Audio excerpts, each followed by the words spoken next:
Sometimes I forget to unmute myself. Adventurers, welcome back to the Elder Scrolls Lorecast. I get so into it, and then I'm prepping what I'm going to say, and I've got myself muted while we do the intro stuff, and then I forget to hit the button. I just get to start the show with a very flat, you're mute. You're muted. Maybe I'll edit that out. Maybe I won't. Maybe it's just more fun for the audience to see how the soup is made, what is the analogy I was thinking of in the pre-show? How the soup's made, how the sausage is made. Sausage. Is that what it is? That's what it is. The sausage. Need to start with an S. A sausage. Yeah. Welcome back to the soup. Welcome back to the show. I'm Tom. This is Lotus. You guys know the deal. I'm fighting a cold and my brain is not working great. And we're talking about 4 other Daedra creatures. We're continuing through the list, and I hope you are into these episodes. We're having a lot of fun going through all the different Daedra, and we got some new ones for you this week. This will probably be a little bit shorter of an episode. These are kind of smaller topics, all 4 of these. Plus, I don't know how long I'm going to last in order to get this episode out, but we didn't want to skip another one. And we've got Thanksgiving coming up next week, which is the night that we normally record. So we're going to try and figure out if we can get another episode out for that. Figure something out next week. Yeah. So that's the behind the scenes stuff. Lotus, welcome back to the show. I know you're a fan of Hermaeus Mora. We've got 2 of Hermaeus Mora's Daedra on this episode. I'm excited to get into this. Yeah, man. So here, why don't we just kick this off? I know you've been, so before we kick this off, we just talked about the Endless Archives on the last episode. And since then it is launched for console. I know you've you've been playing, I suppose. So I haven't had too much time to play. I got to finally get my hands on it. I'm not going to lie to you. After we finish recording, I'm going to watch Thursday Night Football and actually just play Endless Archive until I probably go to bed. That's a good idea. Putting on football in the background while you play. Oh, yeah. That's a good idea. That's my plan for after the live recording of this. But I really like it. And if you are interested in sort of a streamlined version of seeing all of the crap we keep talking about with these monsters, that'll do it for you, because the swath of enemies that are in that are thrown at you in all sorts of weird order, and dragons that yeet you off the platform. I've seen that happen to a number of people. Very interesting. It's also very accessible for the first couple of arcs and waves and stuff like that. And in general, one thing that I've really found amusing, a lot of people have been either messaging me, or I've seen it in a couple other videos and stuff like that. People are this actually has a decent amount of hidden lore in it. And I'm it sure does. That's what we were just talking about, that this isn't just hey, here's an arena, it doesn't have a story. There's actually some really cool, in-universe explanations for the stuff. And it kind of, it's neat the way it unfolds while you're doing it, discovering secrets and stuff like that in the archive itself.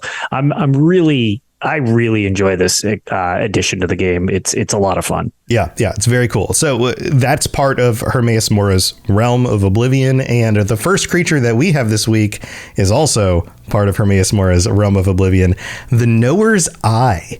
These little guys, they look like little orbs, little black gooey orbs with green light that come out of them. And as we usually do, I'm going to be quoting from the UESP, our good buddies over at the UESP, who do such a good job organizing a lot of the details about all of these games into a cohesive wiki of stuff. Yes. Yeah. So that you can actually find all of this information. Right. So go check it out if you want more details. But here, I'm going to start reading. Of course, Lotus is going to chime in with some thoughts. We're going to talk about this one. Mm-hmm. The Knower's Eye, also known as the Watchful Lights and Eyes of Mora, are Daedric minions of Hermaeus Mora, native to Apocrypha, taking the form of massive floating green orbs resembling eyes. They possess the ability to captivate those who gaze upon them, much like Lotus of Doom. That doesn't actually say that on. I'm going to edit this and add it into the UESP. Perfect. Diverting the attention of nearby foes and diminishing their combat capabilities. At times, they are observed patrolling landmarks in Apocrypha and firing green beams at intruders, much like if you are the Arcanist. Oh, I thought you were going to say much like Lotus of Doom. I'm yep, my special green beam ability. Green beams. I had those for dinner. Oh, wait, that's different. No, that's fine. Just to bulldoze right through it. Individuals who have been granted one of the brief yet powerful blessings, referred to as verses from Hermaeus Mora himself, can conjure and command the Knower's Eye in combat up to a certain extent. These blessings are direct bestowals from Hermaeus Mora, intended to aid and alter one's exploration of the endless archives, which we talked about last week. This is so pertinent. It was a good thing we knocked that out before talking about this. Making vague references to things that nobody knows about from the show. Yeah, I was going to say we managed to. You'd think we knew what they were releasing beforehand with the way this is kind of lined up. Yeah, you're alluding to it, but we kind of. We were hinted at. They told us the endless archives were coming back when it was like February. If they want to tell us in advance, right? We could. But we didn't know before that, and we also didn't know what it would actually be like to play through it until we actually played through it. So we didn't actually have any foreknowledge into this. Yeah. Again, you know where to reach us, Bethesda, if you'd like to share all this secret information. We'll weave all the shows together. Yeah, we'll talk about it for sure. The next section says, the eyes of Mora may evoke terror, death, and despair for some, but they also serve as vessels for storing information. Dedicated followers of Mora take care of these floating eyes, tending to them like books on a shelf. These eyes are extracted from the countless orbs that comprise Hermaeus Mora's essence. I just get this picture of like these eyes being pulled out of Hermaeus Mora himself, just like ooh. Nice wet sucking sound every time it happens. Each eye contains a memory personally witnessed by Hermaeus Mora, reserved as a significant recollection. To access one of these stored memories, one must physically enter the eye, which typically requires a key, a passphrase, or another method of gaining access. Scholars question whether they are sentient beings or mere extensions of Hermaeus Mora. However, they agreed that the presence of consciousness does not always indicate independent will, much like Lotus of Doom. No, that joke doesn't work. Nope, it totally works. These entities exhibit controlled movements resembling observation and serve as a source of light within Apocrypha. These are great. These little floaty eyes that just kind of like move around. What do you think about these guys? Yeah. So again, there's only so much you can kind of say about these things as they're incredibly new to the series for the most part. But I don't know. They're good little collection background things that you can add to make an environment type of deal, as opposed to, honestly, when I first saw these, I wasn't even super aware that they were like alive. Yeah, they look like part of like the environment, almost like these just like little sort of moving around lights that just kind of light stuff up. But it seems like there's actually a lot more to them, that they've got some sense of more than just being like a little glowing lava lamp. Like, but yeah, they're cool. Obviously, I like the aesthetic of them because I really, the Cthulhu horror thing, I think, fits to the realm of Apocrypha. I think it's a really interesting setting that they have. But no, these are very amusing to have. I'd kind of like to see them maybe do something more with them going forward, because they are super new. Like, as in prior to this year, they really didn't exist. So...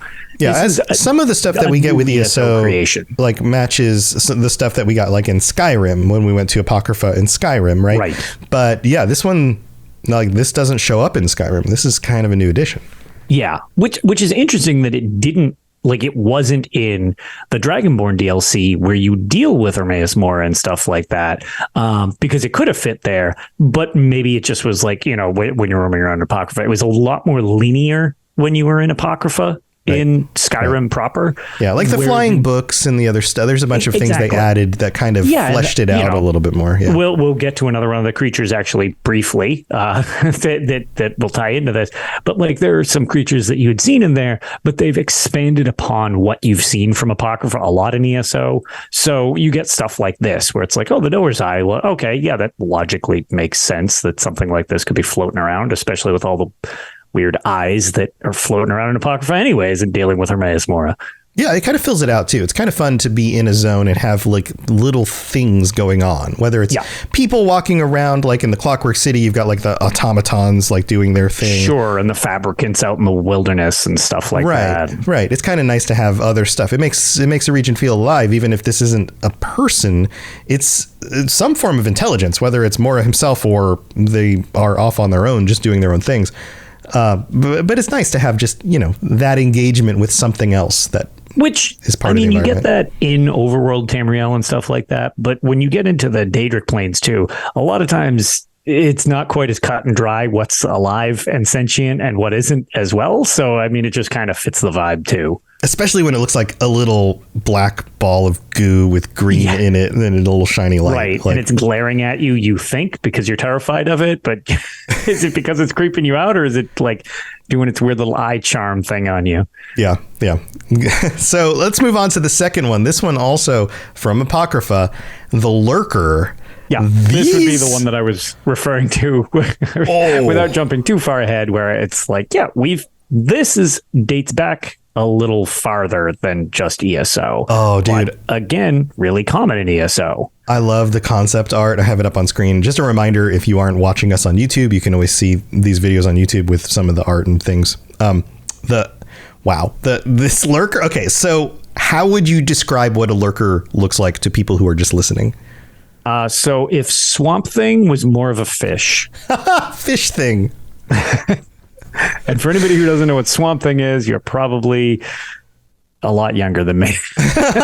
Yeah, Swamp Thing. I don't think that's... is that a comic book? I don't know. It was a cartoon when I was a kid. It was a comic book originally. It was a comic book, a movie, a cartoon. They've been a number of Swamp Things. I don't think Swamp Thing has been relevant for a really long time. But look up Swamp Thing and then slap a mackerel on top of it, and boom, you have a Lurker. Yeah, a creature of the Black Lagoon, I think, would be another.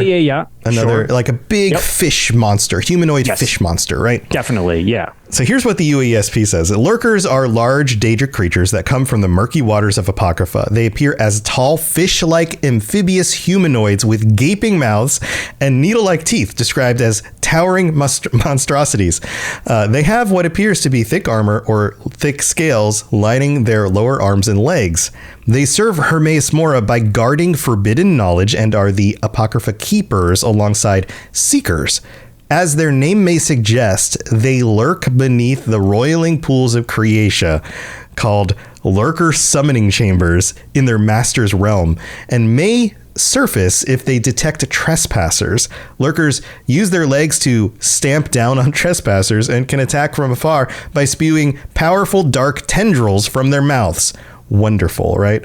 Yeah, no, it's very wholesome. Very wholesome. Additionally, they can spit poisonous bile that looks like black spittle from their mouths, which travels far distances. Their slimy flesh has regenerative properties, words are hard, allowing them to heal when they are attacked as well as resist poison. They are known to have aquatic spawn. They are rarely seen beyond the plane of Apocrypha, but can manifest on Tamriel through orange magenta portals. It's a very specific color portal. I was going to say, what a very specific color pattern to the portal. Yeah. This is known to frequently occur when all Maker Stones are cleansed of Mirak's influence. So speaking of Mirak and Skyrim, this is a creature that dates back to that Skyrim expansion. Like we see those from in there. The game Skyrim. Elder Scrolls V was the first time we encountered these Lurkers, because I don't think they were ever around prior to that. I've never run into them in any of the games before that. So I'm checking now. I'm almost positive. I'm pretty sure they are only Skyrim and ESO. Skyrim is, yes. Yeah. Also, double check that. They're monsters you can find in Skyrim, but you can also see like carvings of their heads in some of the tombs and locations. So the other thing, dating back to a previous creature we dealt with, when we were talking about Grummites with Sheogorath, with their like needly little, I don't know, maw faces, but they kind of rounded, very similar type of facial structure to those things, which I find Very unsettling. Yeah. The ESO one is kind of got okay, so here, let's look at the concept art. The concept art, big fish guy with like armor scales, right? Yeah. And then there's the Skyrim one, which is similar, but also has more of like a fleshy body underneath the scales. Then you get to ESO, and these guys have been working out. They've got a little more jacked in ESO. 8-pack abs. Hey, wait, there's got 2 extras further to the side. What is that, 10, 12 packs? They've got like 12, sure, 13, all right, 14, sure, 15, 16 packs, maybe 17, 30 rack of 18, abs. maybe 18 abs on this thing, and multiple pectoris muscles, or at least ripples in there. These guys, they got a glow up for real. Yeah. I don't know that they're more attractive. They still appear very creepy and gross. The other thing which ESO specifically has for them, as opposed to, I don't believe there was any version of this in Skyrim, was their spawn, like the little baby ones. Yeah. It's like a slaughterfish and a tadpole just in this horrible night. They look like a lot an evil more like tadpole. So they look more like the slaughterfish from the Elder Scrolls 2 Daggerfall, which I've encountered recently, where these things are so completely over the top, and it's just like, oh my god, what is this horrible nightmare eel? Like, oh my god. Nightmare eel. Yeah, they're just like, but also a tadpole at the same time, like the little tiny tail. But big scary head, little tiny tail. Yeah, super weird, unpleasant. And I guess the aquatic thing, so one of the things that we associate Hermaeus Mora with are like the old gods and the Cthulhu-esque stuff going on with that. You think about Cthulhu, he comes out of the ocean, so water creatures. That's, I think, the connection here to the Lurkers looking like big fish people in a sort of a roundabout way. Yeah, pretty much. Yeah. So they're very unsettling. And actually, one of the things that Kelly Cat brought up in chat, the way that they move is incredibly unsettling. Even though they're like, exactly. It's mentioned that, they're humanoid fish things. Like, okay, so they're bipedal, but they like crawl like horror movie style, like The Ring, the thing coming out of like the well. It's like, that's the way this thing moves around until it engages with you and like stands upright. Right. Yeah, pretty creepy. And the other thing that we can glom from this is if the worshippers of Miraak were building, I guess, structures that looked like their heads in the temples, that was during the Merithic era. These things have been around for a very long time. Yeah, they're not a new creation. No, they are maybe as old as Hermaeus Mora and Apocrypha itself. We'll never know for sure, but they are very ancient creatures that have been around a long, long time. So right. Yeah. So there you go. That's our Apocrypha stuff. We've got 2 more to get to, but first we have to go thank our patrons. So let's go do that. Don't go anywhere. We'll be right back. This is Hermaeus Mora, Dragonborn, and you are educating yourself to the Elder Scrolls Lorecast. All right, this is the middle of the show. This is where we get to thank our patrons for supporting the show, for making this possible. Thank you for being here, and welcome to our newest patron, Red Devil or Red Evil. I'm not sure. REDEVIL 387. Thank you for signing up. Why not both? The Red Devil is evil, so say boom, maybe done. Yeah, there you go.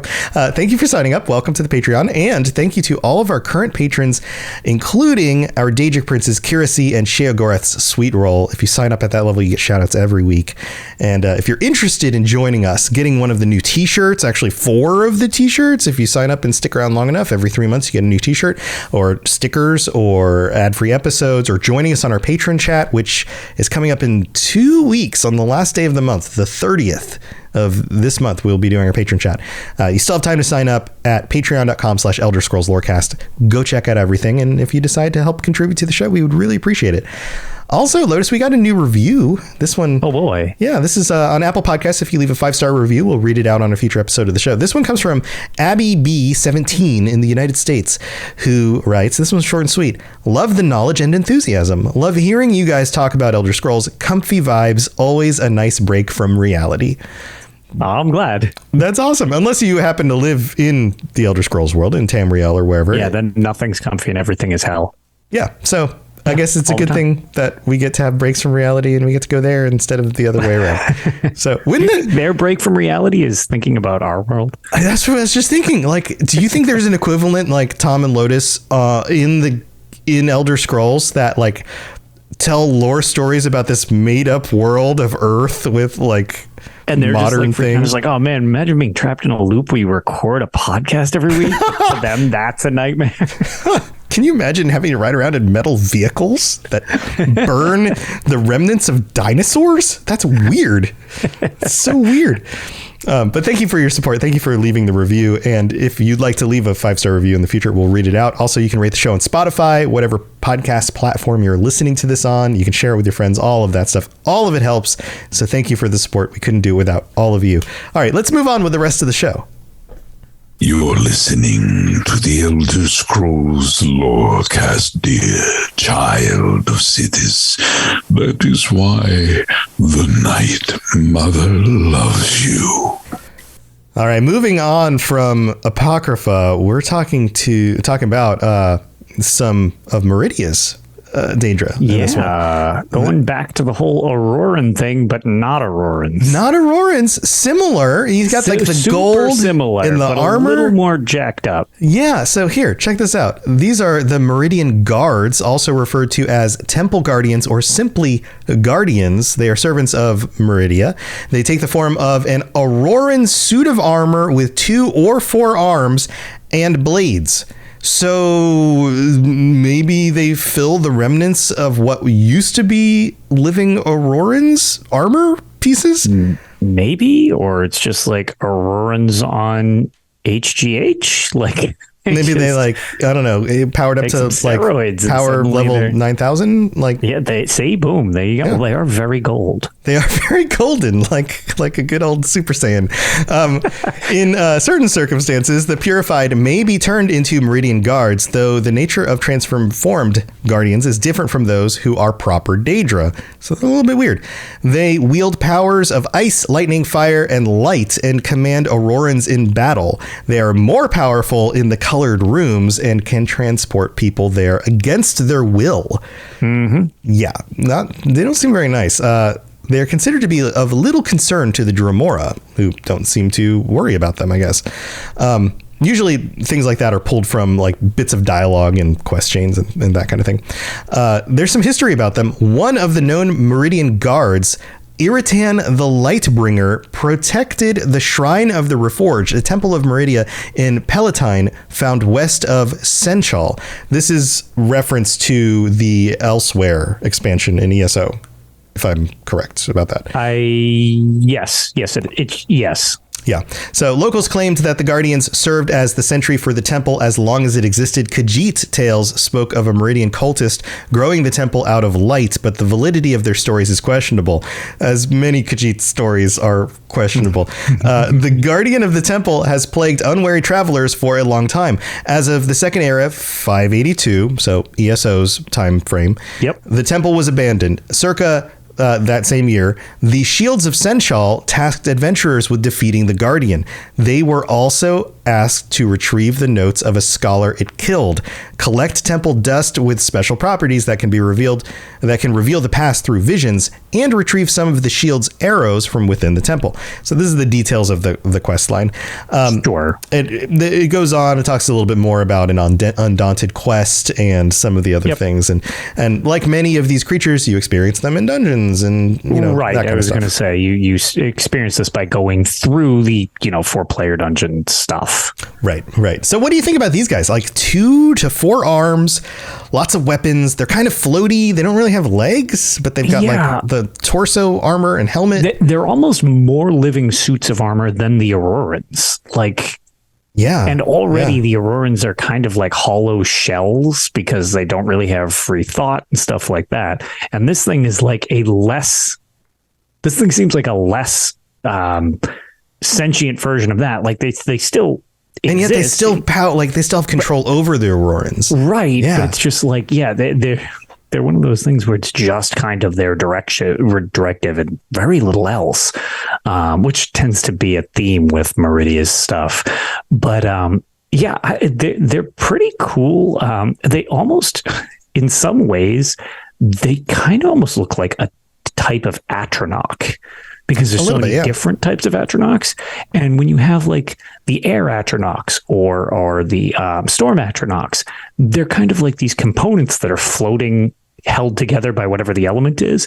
And these ones almost like if there was such a thing as like a sun or a light Atronach. Well, Meridia's light is, it feels like it's Meridia's power itself that is kind of like... Exactly. But it's like they can have a whole bunch of different elements under their control and stuff like that, but it's just like very like similar crossover, which almost makes me wonder, it's like, okay, well, was this her take on like what she wanted for an Atronach? Because some of them tend to stick with certain Daedra princes, but they kind of, they're almost like elemental mercenaries for hire a lot of the time. Maybe she just wanted her own Atronach. Right. Now there's some other details here. The actual name Meridian Guardian is kind of a placeholder. It's not an official title. And we know this because the previous lore master, Lehman Tuttle, super awesome dude, had an opportunity to talk with him a few times, and very, very cool guy. He used the nickname Meridia Mincers instead of Meridian Guardian in a conversation that has been documented. And but that's not actually their name. That was just kind of a joke nickname that he came up with. But I guess we don't know what their actual designation is. We just call them Meridian Guardians. It's very generic. Right. My guess is, I mean, not that I remember every line of dialogue from these games, but like, I guess I'm not really sure that the game has ever specifically said the name of one of these things. Right. You know I mean, it's a title. They work for Meridia and they're guardians. So that's what we call them. Right. And the ones that you fight, usually it's the name of it. Yeah. It's not like a generic Meridian Guardian, like Dramora Churl or Irritan, like the Lightbringer. We know exactly, but we don't know what name. Irritan is. Right. So it's like right. There's its name and there's its title. You don't get a direct description. The only thing that I could wonder is, if you looked at the code, what do they show up as? Yeah, that's a good question. That's really my only guess, is like, I wonder if anybody's thought to do that, or if you even can do that, because unlike a single player game, you can only data mine so much, and it is possible in some ways, but it's like, I wonder if, or is it literally, are they each individualized and is the name there too? Like maybe it's just the same thing. Yeah, I wonder if any of the data miners are listening to the show. If you're a data miner, you're listening to the show and you want to go investigate this for us. What is the code number to one of these things? Because it's actually not documented here from what I can see. So it makes me curious. I wonder if they... Are each of them documented by their own creature? Like, is it named, or does it have a flat like value? This is super like fourth wall breaking thing. Like, what would be the value of the creature? Like, does it have an actual just assigned value to the creature type? Yeah, that's a good question. I guess, well, if you know, let us know. Yeah, otherwise, if anybody is adept at anything like that, or any of the devs that might listen have any deep knowledge as to that they would like to share with us, please feel free, let us know. Yeah There's only two we actually know the names of: the Symphony of Blades, which was originally King Nirelmor, and then Irritan the Lightbringer. Those are the two that we know the names of. Those are the only two we really... You know what though? What? Uh-oh. Now it makes me curious. I wonder if there's one you can bump into generically in the archives. But won't it have the name though? Would it be? Well, that's the thing. Would it literally be the boss, or might there be a I don't know. Now I'm curious. I don't know. I have a feeling it will only be the bosses, because the bosses. Right, like, will it be? Yeah. I don't know. It's a good question. Would it pull specifically one of those two? Because I mean, the mechanics to them are similar, but they're not the same between those two bosses. Right. Because one's a world boss, one's a dungeon boss. Right. Well, if you've run into these mechanics in the Endless Archives, let us know. Yeah, I'm going to have to keep my eyes peeled for that now. Anyways, just speculation aside, just a little interesting tangent for that creature specifically. Yep. All right, well, let's move on to our last one. This one's a very small entry. The Mind Terror. These are, I'm sure if people don't like spiders, then they're not going to enjoy this guy. The Mind Terrors, also known as Walking Nightmares, are powerful Daedra that serve Vermina. They are said to be made of warped dreams incarnate, some being said to be the dreams of the Daedric prince made manifest. They have insectoid legs and eyeless skulls. They're only found in ESO. These, I mean, what's a better description for people who aren't watching the video? Like, four pointy, it's like spider legs, two human arms. The movie Alien, what are those things called? Xenomorph, yeah. Xenomorph and Slenderman. Xenomorph, Slenderman, spider thing. Yep. These things are interesting that they don't have more to them, but it's because they are super new to the series. They're these... Essentially, they're not like, again, they're obviously Daedra creatures, but they're essentially, when you encounter them at Apocrypha, which at first thought you'd be like, okay, well, they're Hermaeus Moras, but they're not. Like we said, they're Vermina. Mm-hmm. So, like, the interesting thing about these is they're so new and they kind of seem misplaced when you first encounter them. Right. So I'm wondering if we will get more on these later, but these things are just like super new to the series. They're just very unsettling. They have that very strange animation, which you get in horror movies a lot of times, where it's like it will move really creepy, but then it quickly moves along, and it's almost like it goes so fast it does that stutter thing where it's almost like frames are missing. They use that in like the Witcher TV show where like a creepy thing will all of a sudden like glitch out almost, and then all of a sudden it moves more quickly than what you would expect, and it's just like, oh god, why are you over there now? Right. You get a lot of that with these things. They're very unfluid movement. It's a very herky-jerky type of thing. With the way they move, they're very spindly. You actually fight a decent amount of them throughout Apocrypha, and actually on the Telvanni Peninsula itself, but like there's semi-smaller ones, and then mainly they seem very large. Like even the smaller ones are pretty decently sized, and then they get really big. Yeah, the legs are real long and spindly, and even the skull part, like it's a head. It's kind of a slightly elongated head with a big jaw and then big horns that come out. Yeah. The only thing I'll say about this, because we've kind of made reference to this a couple times going through some of these things, some of these creatures seem like they're a little more constructed for the purpose of an MMO style enemy. Right. And to try to just describe it, you kind of like, there's different ways enemies react sometimes, and MMOs, you need a lot more just fodder to fight. Yeah. I feel like these things would actually be really cool in one of the single player games. Oh, yeah. I remember when we did the episode a few episodes ago about how the next Elder Scrolls game needs to be M-rated.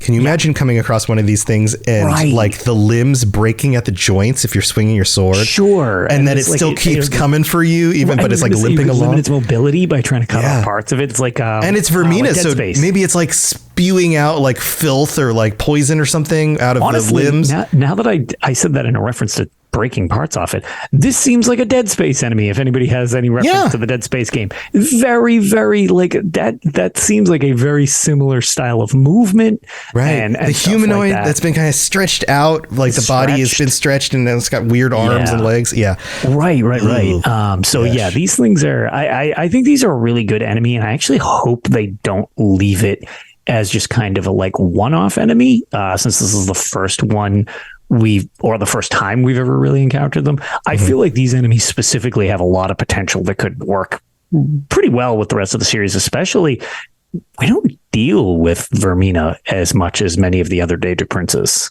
I think the next Elder Scrolls game is a wonderful opportunity to pull some of the Daedra princes that we don't get as often. Tackle some of the lesser involved ones. Yes, and then with creatures like this that we haven't seen, so that it feels like, we're fighting imps again. Okay, we're fighting imps. Okay, we're fighting, we're fighting Dremora again. We're fighting Dremora. Like whatever. Like pull in some of these creatures that were like designed for ESO, but now upgrade them for like mainline Elder Scrolls. Let them have some legs, because this thing has plenty of them. Give them some legs, because this one Yeah. All right.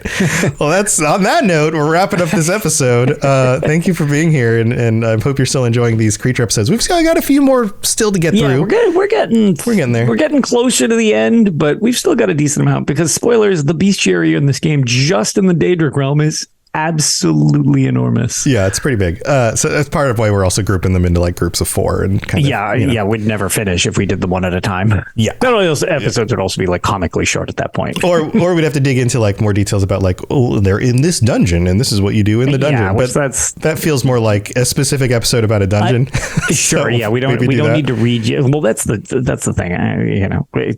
You can certainly read the wiki yourself.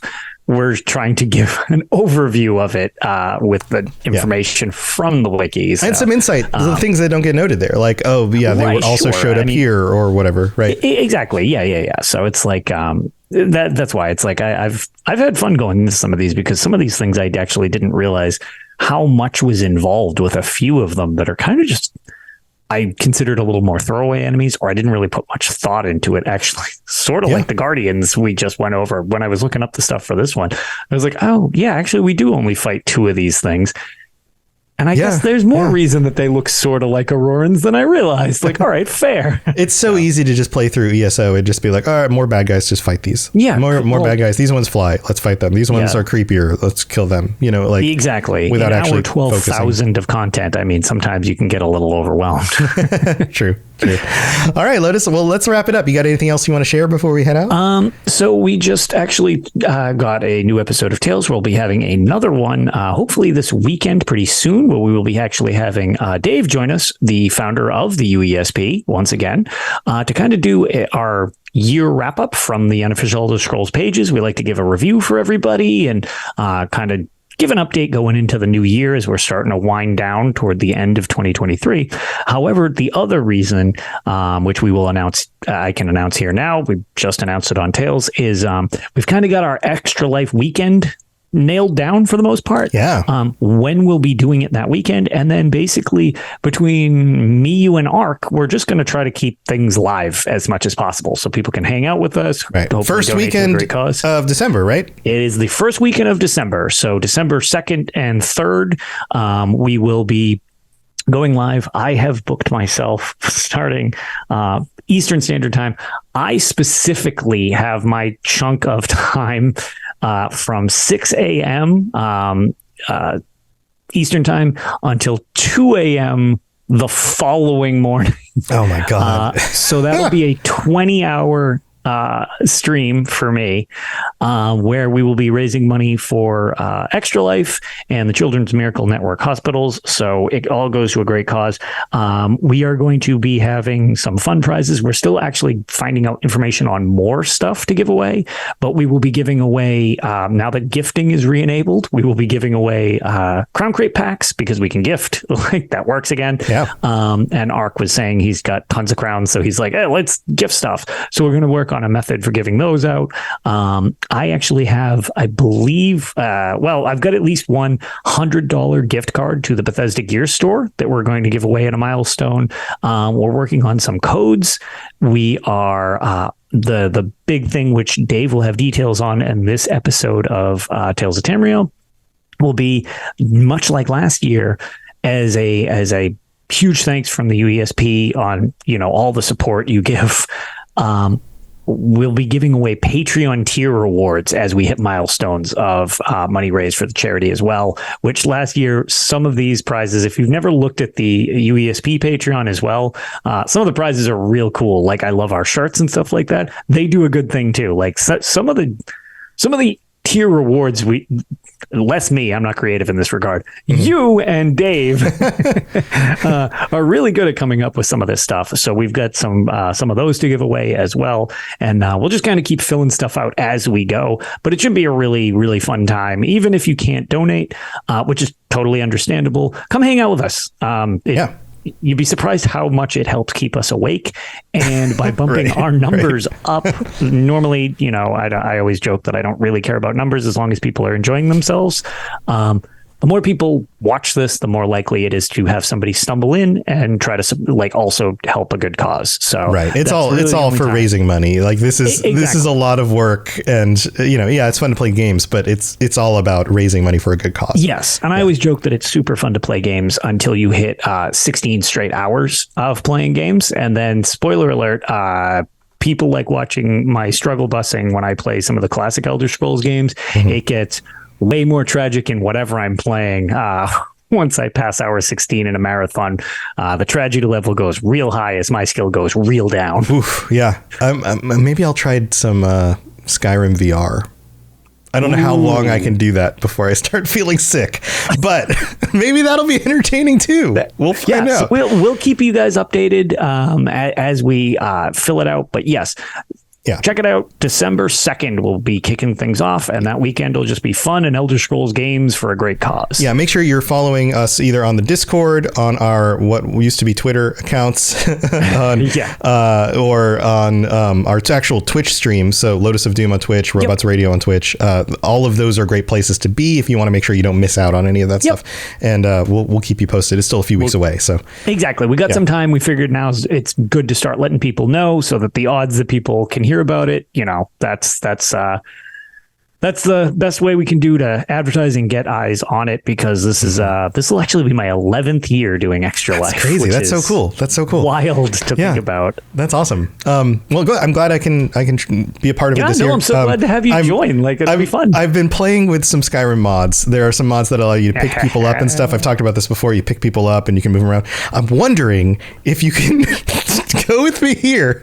Maybe I'll discover this on stream. I'm wondering if you can pick up children and wield them as weapons. I totally bet you can. Is it possible to beat Skyrim by you beating everybody up wielding children? I was going to say, literally use the cause to save Tamriel. Yeah, it's okay, little Billy. We're taking out the big bad monsters. I'm just going to swing you around. Yeah, I know, right? They're invincible, so they don't actually get hurt. But I would assume that the physics to that would do damage from fall damage. Yeah, so I've looked into it. There are some mods, and you can adjust some of the settings for impact damage and things like that. So amazing. It might be possible. I'm not 100% sure, but it might be possible to beat everyone up by just flailing somebody around. Now, do they despawn when you go through the entrance to a dungeon or something? Maybe. So maybe that's impossible. But maybe you just pick up other enemies and just hit enemies with other enemies. Swinging enemies around. It might be amazing. The physics in these games are great. We'll have to find out. But yeah, thank you for joining us. Of course, you can follow my stuff, robotsradio.net, for all the different Lorecast shows I do. A bunch of Bethesda shows this show, Fallout, Starfield, the Lord of the Rings Lorecast, Mass Effect Lorecast, a bunch of other stuff you can get from other creators and all sorts of things. So thank you for being here. And I hope you all have a wonderful holiday. If you don't hear from us before then, we're going to try and squeeze in an episode next week. Yeah, we'll see if we can get it out before Thanksgiving as opposed to right after Thanksgiving. But yeah, we should have something next week. Well, hopefully it'll just be before Thanksgiving. Maybe we'll just do American Thanksgiving. A funny little show about nothing. I don't know. We'll figure it out. But thanks for being here. Maybe I'm missing that, but I don't think there's a Thanksgiving-based holiday in other countries. In Tamriel. Oh, in Tamriel. Yeah. No, I don't think so. No, because I know Canadian Thanksgiving happens in October or something. Yeah, it's earlier. Yeah. And then not a universal other countries will have fall festival type events. Yeah, the harvest or something like that. Yeah, things like that. But all right, well, we gotta go. Thanks for being here, everybody. Have a wonderful rest of your week. Stay safe out there, and if you see big Daedric monsters, hit them with children. All right, bye everyone. Thanks for joining us. We'd love to hear from you. You can reach me on Twitter at robots_radio or Lotus of Doom at Lotus of Doom. Also, you can join us on the Robots Radio Discord channel. You can easily just search Robots Radio Discord on Google or check the description underneath the podcast. Also, this podcast is recorded live every week on Thursday nights 9 p.m. Eastern, 6 p.m. Pacific on the Robots Radio channels on Twitch, YouTube, and on Facebook. So just search Robots Radio on any of those platforms. Come join us. We'd love to chat with you while we record the show, or before or after. Either way, just come hang out with us. And if you're looking for more information about my shows and the shows on the Robots Radio Network, go to robotsradio.net for all the information about all the shows on the network, including the Robots Radio Rocket Club, where I help both new and existing podcasters to grow their shows, build their audiences, and create the best podcasts they possibly can. All of that at robotsradio.net. We'll see you next time.